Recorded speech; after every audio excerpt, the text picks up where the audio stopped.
Audio Jungle.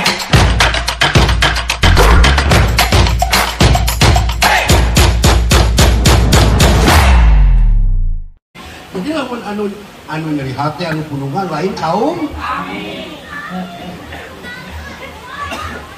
Lamun anu egois lain kaum. Amin.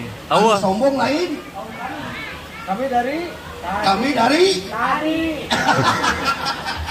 Awah deh dia mah awah Pak. sok jaringan teh mun pengloba lauk tak jaringan. Kayak gitu bos kayak urut tegang ieu. Kan jaring teh palagi ngiring lauk, ya, kan tadi kan yang ngomong, dia tuh bukan jaringan, sosok jaringan tuh mau pengloba lauk. Gitu ya. Aku telat mah. Silakan dilanjutkan lagi ya. Udah itu aja dulu dari saya. Ini terus buceng karep.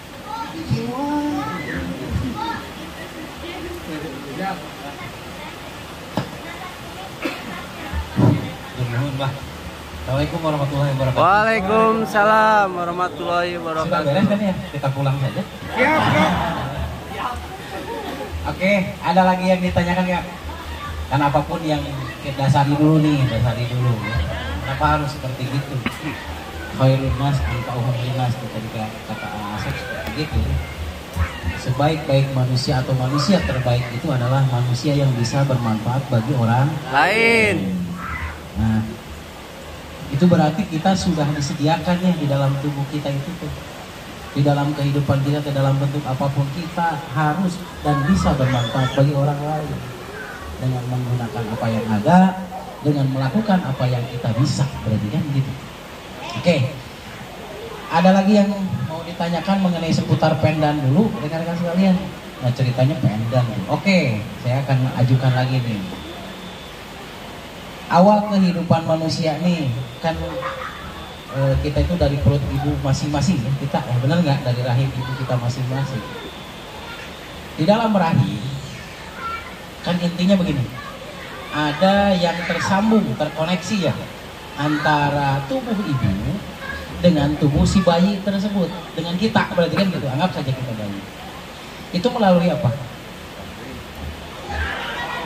Tali ari-ari atau plasenta ya. Itu nyambungnya kemana? Ke pusar atau disebut juga umbilikus. Rada siga. Pusar atau umbilikus ya. Nah bahasanya, kalau bahasa Ang Asep mah umbilikus teh bujal. Oke. Ada apa dengan pusar? Benar nggak rekan-rekan sekalian ya? Jadi kan mulai makanan atau apapun dari ibu tersebut ditransformasikan atau disalurkan melalui pusar tersebut. Bermuaralah di 4 jari di bawah pusar. Nah, kenapa 4 jari di bawah pusar itu disebut solar plexus? Plexus itu pergerakan, solar itu inti. Berarti inti energi itu ada di sana. Jadi kenapa? Karena begitu sari-sari makanan berkumpul di sana, kenapa kita harus menekan itu? Kita tekan. Berarti si nutrisi itu mudah tersebar atau terserap. Bisa dipahami rekan-rekan? Nah, jadi kunaon pakai kudu 4 jari di bawah pusar. Oke, bisa dipahami ya? Nah, yang pertama itu. Jadi ketika misalkan kita mau memulihkan energi juga, kita bisa istilahnya itu memanfaatkan hal tersebut. Contoh, kalau misalkan orang yang ingin gampang punya turunan, ya seperti itu. Kan ada masalah tuh ada 2, bisa di laki-lakinya, bisa di perempuannya. Kalau laki-lakinya yang bermasalah, berarti dia bermasalah dengan sperma. Spermanya itu berarti yang pertama memang tidak ada sperma atau disebut azoosperma.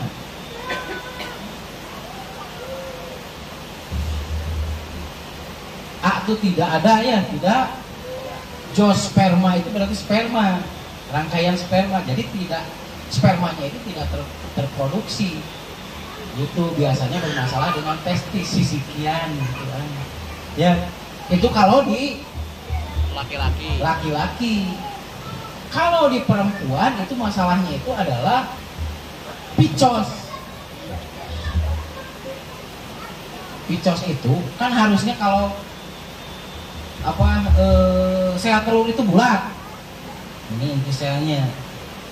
Kalau picos itu berarti jadi oval. Begitu intinya di mana gitu diamnya, sehingga tidak matanglah yang namanya sperma dan ovum tersebut.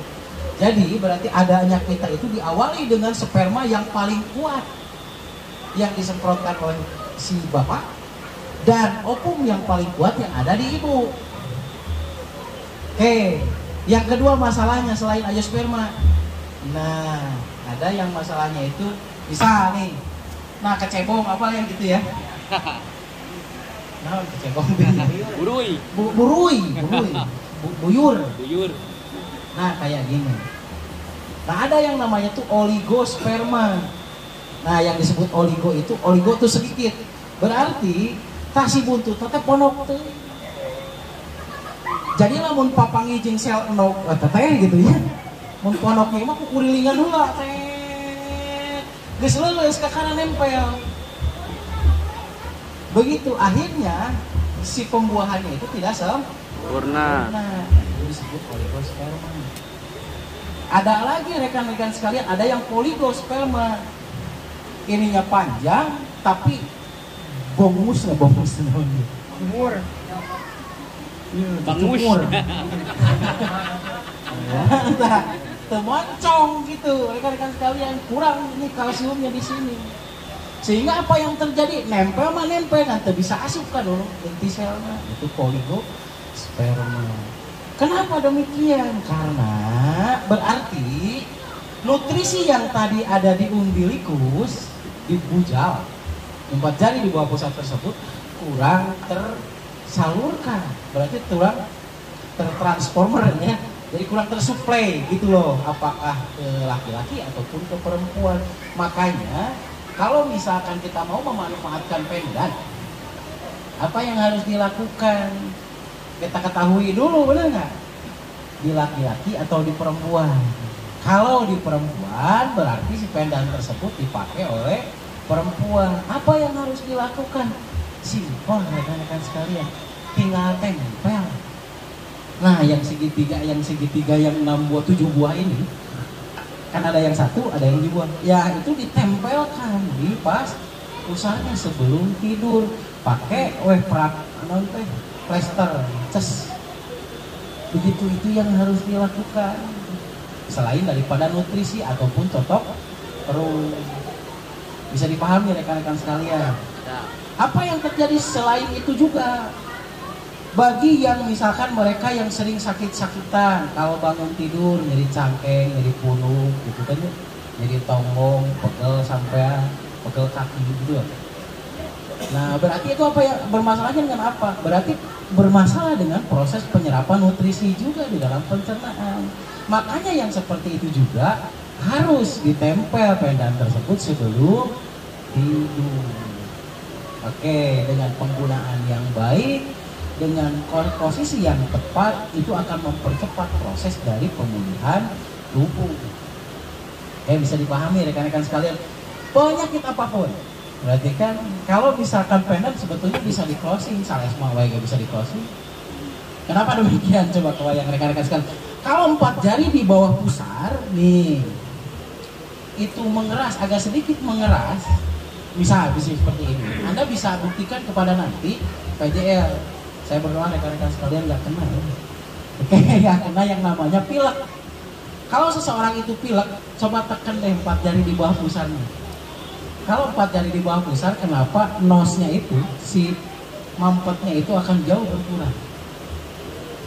Karena berarti 4 jari di bawah pusar itu kan tempatnya persambungan antara usus besar dengan usus kecil. Di situ banyak tertumpuk garis. Kalau yang meler, kemudian posisi hidungnya itu kurang mencium seperti itu. Berarti banyak penumpukan gas di 4 jari di bawah pusar. Nah, makanya kalau kita gerakan itu 4 jari di bawah pusar atau ditempel pendan tersebut di pusar, itu akan mempercepat proses dari yang namanya peristatik atau pergerakan usus. Begitu. Bisa dipahami rekan-rekan sekalian. Aya nu wajahna teh sok kusut wae. Sabelah. Nah, jika yang demikian rekan-rekan sekalian, bagaimana ya supaya si wajah itu glowing? Penampilan kita nomor satu, benar nggak? Kita dengan PJR kabayang tuh maluk-maluk kata benernya ada suri ini pasti nahu gitu. Benar nggak rekan-rekan? Tapi bagaimana caranya ketika kita berhadapan dengan PJR, dengan orang lain itu fresh gitu loh. Salah satunya, Mbak, wajahmu adalah pencernaanmu. Pahami rekan-rekan sekalian, wajahmu adalah manifestasi dari pencernaannya. Berarti jika pencernaannya itu putarannya baik, maka baiklah peredaran darah di muka. Jadi lamun mukana alias banget nah tadi pusing, kebayang kadutna goreng patu. Rekan-rekan sekalian, nah, salah satu caranya supaya si wajah itu terlihat glowing, nah itu berarti sering-seringlah kita menempelkan pendan tersebut pada pusar sebelum tidur. Bisa dipahami rekan-rekan sekalian? Bisa. Oke. Ada lagi yang ditanyakan nggak selain itu? Siap. Dah.